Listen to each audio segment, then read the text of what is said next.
is still king in Judah. Bishnat 27 shana l'asa melech Yehuda Malach Zimri.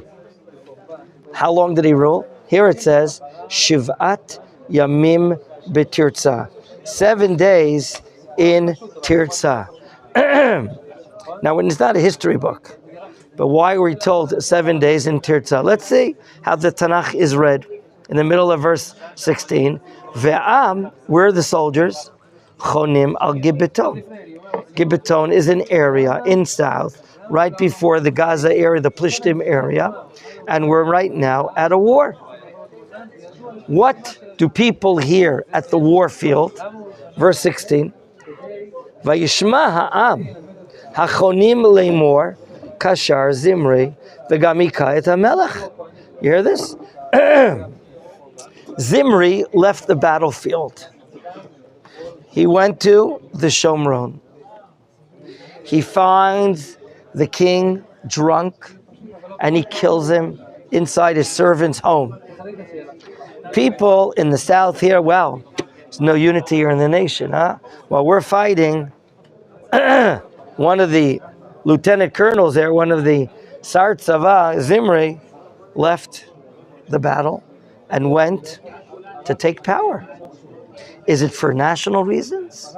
Is it for idealistic reasons? He wants to give up himself. You guys fight the war and I'll become king. You don't care about who's ruling right now. When we have an enemy, we have to fight the enemy. Okay? People hear this. Who takes heed? Who doesn't like this? There's a general there called Omri. He's fighting the war. Do you see it? Vayamlichu Chol Yisrael, meaning the Shomron soldiers at the war side decide, what? This guy who was an officer of half of a tank division, he became king, and now he was killed. What? This is so silly. Okay? Who should we make as king? Omri. Why? He's a Sar Tzava. You don't have to be a political leader, a man of value to become king. Enough of a military leader. But it's a shame and it's a joke that such a low-ranking leader became king. And people say, well, if someone who's in the army can become king, it's like today in Israel. If you're chief of staff, that means you're a stage away becoming the prime minister. Sometimes it doesn't work. Nonetheless, they decide to reign Omri. What was his job? Sar Tzava.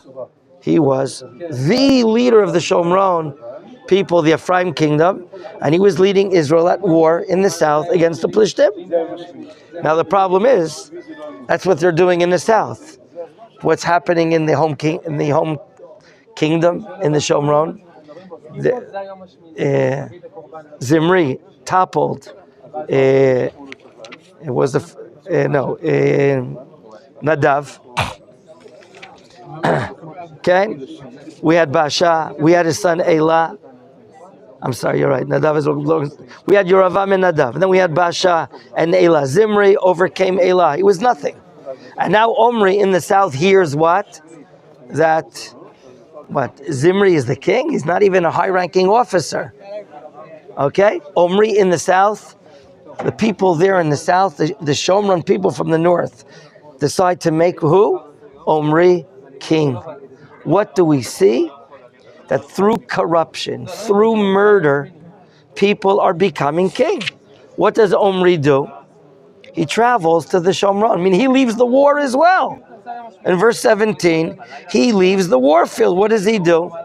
Vayale Omri, v'chol Yisraelim. He takes soldiers with him. And what does he do? He leaves the Shomron, the Plishtim area in the south, leaves the town called Gibbeton, which we were fighting against the Plishtim. Vayatzuru al Tirza, goes up to the Shomron, and he puts a siege around Capitol Hill. He puts a siege around the Capitol Hill. In other words, anyone that thinks that he has power, he goes ahead and he does whatever he wants. Now, this is Omri. A moment ago, we learned about what? That Zimri destroyed and put out punishment to the house of Baasha. Okay, not because there was prophecy, because he wanted to be in power. Okay? And now anyone and everyone becomes king, and anyone thinks, well, I can overcome them. We see a lot of instability, a lot of corruption, a lot of murder. Now, you're Omri. Does he have any merits? Number one, he's a minister of the army. By the way, the Talmud says, we don't believe, even if people are not full of values, they're not full of godliness, closeness to God, they must have some merits. Rabbi Yochanan in the Gemara asks, why did Omri merit to become king, even though how is he becoming king? People decided to make him king in the south. Of course, he's a general, he's a Sar Tzava, minister of the army. Okay? And now he leaves the war. He takes people, he goes to the Shomron, puts a siege, and he's going to burn the king alive, the present king. Even though he's doing wrong things and terrible things, the Talmud asks, why did Rabbi Yochanan, why did Omri become king? Answer, because he added a town, he built a city, a town in the land of Israel. As we're going to learn at the end of the chapter, he purchased from a Canaanite called Shomron. He purchased a town from Shomron. He paid good money. He built that town around the mountain area, and he called the city that he built on the name Shemer. Who's Shemer? A Canaanite. He's not only a Canaanite, he was a very VIP, very, very important, famous guy. So, you know what? That is the merit of Omri. He developed the land of Israel he bought. So he has some merit, and for that reason he became king. But you know what? He used the power for terrible things. He used the tower for terrible things, as we see right now. Verse 18, Vayihi kirot Zimri kinil keda'ir. Zimri was in the capital city of Tirzah, in verse 18, and he sees, my fellow Jews, what are they doing? They're surrounding the city. They've captured the city. We have Jews fighting Jews. The Jews left the Shomron, now surround and siege the palace area in Tirzah. And what does he do? What does Zimri do? Vayavo el armon beit hamelach. He thinks maybe he can hide. He goes into the house of the king. And who does what? A very, very burning ending. Vayisrof alav et beit melech ba'esh vayamot. So he committed suicide. Oh, that's what the Abarbanel says. The Mitzudot David says, here we're talking that Omri just simply burnt the town, not the town, he burnt the palace with Zimri inside. Okay? And that's a terrible thing. The Abarbanel says, because it doesn't say who burnt. The Abarbanel says, no, he burnt himself. He burnt, look, if I'm going to die here, and make sure he doesn't deserve a nice palace, etc. So we have two different meanings. No way you go, we're talking about a terrible, terrible situation. Okay? That is the situation. What is after 7 days? Yes, this is after Zimri. Yeah, he had a very short kingdom, only 7 days. Okay? It's just by the fact that the Tanakh shares with us the period of time, how short these rulings are, it just shows that these people are corrupt, terrible, doing terrible things, taking the law into hands, and profound murder everywhere, anywhere, wherever you want to do it. We'll talk about that as we get to the end of the chapter. Pasuk 20, V'yeter divrei Zimri v'kishro, regarding his rebellion, asher kashar, I mean, he didn't do it himself. Zimri didn't do it himself. Zimri, when he took over, okay, when Zimri killed Elah and he took over, he had people with him. I mean, there are a lot of corrupt people. The Tanakh is making sure we understand he didn't do a one-man thing. He had people that he made a bond with them, and when he went up against Elah, he killed him. So that will be written Sefer Divrei Yamim. Okay. What happens as a result of all this instability? The Tanakh says the following, Pasuk 21. Pasuk 21. You see where we are? Az yechalek ha'am Yisrael. Yisrael lachetzi. Chatzi am haya achrei Tivni ben Ginat lamlicho, v'chatzi achrei Omri. If the situation is not divided enough, now the Shomron is divided and split into two so-called kingdoms. One guy called Tivni ben Ginat, and the other by Omri. Okay? In other words, we have a further rift, a further division here in the situation here, which of course is really terrible, really terrible. So here we see that the kingdom, which is called or nicknamed in other places Malchut Ephraim, the Ephraim kingdom, is more and more divided, more and more split. There's a period here of about 5 years, we will see, that this Shomron kingdom is divided. One Jewish king with people supporting him, another Jewish king with people supporting, yet who continues to rule in Judea, in Yerushalayim? There's a Beit HaMikdash there. Asa. Okay? Pasuk 22, Vayechazak am asher acharei Omri et ha'am. Where is there more regional support for Omri? Asher, more than acharei Tivni ben Ginat. Vayamot Tivni vayimloch Omri. So here we see that this kingdom, split kingdom, lasts only 5 years. We'll learn that Omri will rule altogether in the next pasuk 12 years. That means he rules 7 years alone over the Shomron. And now we're about to see and understand where is Omri getting his power from. Verse 23, Bishnat 31 shana la'asa melech Yehuda. Look at this. 31 years he's ruling, Asa.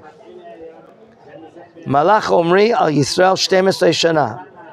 In the 31st year, Omri starts 5 of his 12 years together with someone else, and then 7 years. Altogether, he rules 12 years. Why does he rule so long? For a king now in the Shomron, 12 years is considered significant. So we will repeat what we said before. Why does he have a merit to be a king and rule for 12 years? Because he built part of the land of Israel. Yet what we can see here right now, gentlemen, is it only lasts and it's gone. We're told what he buys, verse 24, could see it. Vayiken, he purchased the mountain called Shomron. Why is that mountain called Shomron? Because the person, the Canaanite that sold it, ate Shemer. Shemer is the name of the person, the Canaanite, this Gentile in the Shomron. How much did he pay? Bechikaraim kesef, 2 bars of silver, which is apparently a lot of money. Not only did he buy it, vayiven etar, he built the town, the mountain. Today, we believe, according to archaeological findings, it's Sebastia. Sebastia in the Shomron is apparently ancient Shomron, which is northwest of Shechem, right? Northwest, Sebastia, if I'm not mistaken. Sebastia is. Sebastia is near what? Towards Shomron, Kedumim. Okay. So that is purchased, developed, and maybe that's what his merit is about. But he doesn't last long. The Tanakh tells us what kind of terrible person he is. Look at this. Vayaseh Omri hara b'nei Adonai vayared mikol asher lefanav. How can it be that he's now number one? Why is it that he's number one, verse 25, more than anyone else? So some of the commentators explained that he had a chance to learn from earlier great people, and he didn't. He has one merit in Olam Haba for developing the Shomron, purchasing and developing it, but he could have learned from others, and he did not. He made himself king. That's right. Gentlemen, here we're talking about the height of the destruction of the kingdom of Ephraim. From here on, when we start another day or two, the next chapter 17 and on, the chapters of Elijah the prophet, Eliyahu and Navi, which will be the most lengthy segment in the Book of Kings, in Sefer Melachim, here we can see, I read an article by Rav Yigal Ariel from the Golan, that here in general is the destruction. This chapter is telling us how destroyed the kingdom Ephraim is. And what makes it outstanding is that the Tanakh numbers the years that the kings of Israel are ruling. Which is how many? But it's Asa ruling all the time. So-called Asa is bearing 4 houses of kingdoms. When we say house, we mean a father and a son. Number 1, Asa outlives the first one, Yoravam, and his son Nadav. They don't last a long time. So much corruption, so much self-pride, so much just thinking of themselves, and now the northern Israel turns into so much idolatry. That's Yoravam and his son Nadav. The second house he destroys, he doesn't destroy, he buries, they're buried themselves, is Baasha and Elah. Baasha and his son Elah. That house is destroyed by all these criminals like Zimri and others. Okay? So that is a second house. Baasha and Elah don't last much. Ken, Rav Hanan Farad. Wow, the beginning of the settlement activity. Sebastian. Thank you. No. That's Rav Moshe Levinger. Settlement activity began in Sebastia after the 6-day war. They tried to settle, kicked off for Shevim Mechamesh after the Yom Kippur War. Thank you. You were there? In spirit. The third kingdom, the third house that didn't last is the house of Zimri, because he was overcome by Omri. And Omri also. Omri, that's 4 houses are destroyed, are buried because of the great corruption. Whereas Omri dies, as we read here. Omri can. We're going to learn about Achav in a moment. Yes. But what we see here is destruction of the kingdom of Ephraim. Doesn't last. Everything is so temporary. So much, so many matters that just people are thinking of themselves. Just people thinking of themselves. If we would conclude here, all the people that rebelled against these kings, they killed the kings, they killed their children, they killed their grandchildren, they killed their advisors, and they took power by themselves. Why did they take power? For personal reasons. Okay? They wanted to promise the peace of their own kingdom. Okay? Yet, we see something which is not absurd, but is very unusual. When they stand up and become king, and they kill the previous rulers, they're basically fulfilling the words of prophets. Right? Achia Shiloni, his prophecy was the destruction of the house of Yoravam. Who volunteered? Baasha. I volunteer.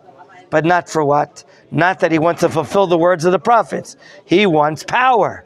He wants to remain in power. So he eliminates anyone and everyone that would be there. Then we have a second prophet, Yehu, the son of Hanani. Well, Baasha is to be destroyed. The house of Baasha is to be destroyed.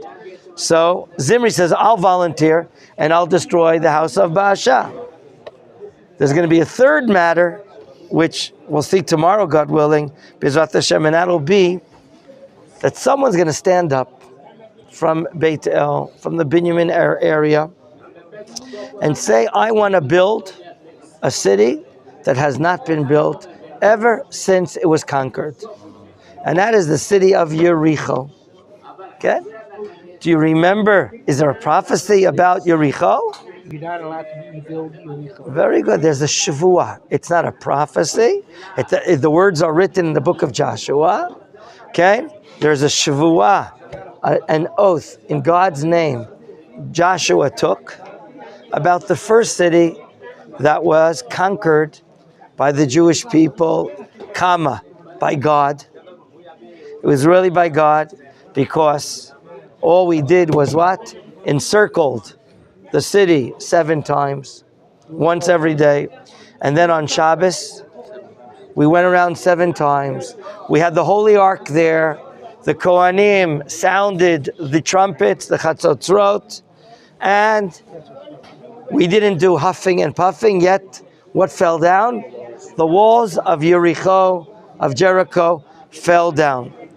Thereafter, Shavua, an oath in God's name, no one is allowed to build it. And if you do build it, when you put your foundations in, this will happen to your children. And when you put the doors in, this will happen. So, historically, through God, through a leader called Yoshua, we're not allowed to build Yericho. Yet, we're going to learn now about Chiel, that he also went up against words of God, the words of Joshua. And his children passed away when, as punishment for the Avera. So we're seeing very unusual things. On the one hand, godly words, Achia, Chiehu, the oath of Yoshua. Yet these wicked people are performing the destruction of the house of Baasha, the destruction of the house of Yeravam. And now we see the fulfillment of the words that Chiel's children are going to die. So that ends this situation, as we see here. But look at the very interesting ending about Omri. What do you see in verse 27? What do we hear about this guy, even though he's the worst? We're told he was worse than anyone else. What does the Tanakh say here in verse 27? V'yeta divrei Omri asher asa u'gvurato asher asa halo im ktuvim al Sefer divrei min l'macheso. You hear something positive about him, do you not? That's not. Is it stated like this all the times in all the others? Huh? It sounds familiar. We read, and the words of Zimri and the way he rebelled, they're written in Divrei Yamim. But here, we're learning about his gvura, his courage, his power. It could very well be, even though the Tanakh doesn't tell us, that what did he do during his period of becoming king? Maybe fought wars of Israel. Maybe the fact that he developed the Shomron, like we said before, this is part of his gvura, okay? Is part of his courage, his power. And there's something good about it, even though he was a terrible king. Okay? So there are individuals that are certainly far from being complete. Many of them are even sinning. But you know what? The Tanakh decides to say there's some good things that they did. Same thing with Achav. Same thing with Achav. We'll get to Achav. You're right. So first, that's a very important thing. We just shouldn't look at things as black and white, good and bad, evil and goodness. Not everyone is perfect. Not everything is bliss. Okay? And it's very important to see the good and talk about the good. You're not lying. You're telling a complete picture. And for us, it's a very important lesson to learn, to see the good. So this is more or less how the chapter is about to end. We'll talk about the details regarding Achav tomorrow, B'ezrat Hashem, in our next shiur, how Achav, the son, takes power. And that'll be a forward for the great chapters of Eliyahu Hanavi, Elijah the prophet, B'ezrat Hashem.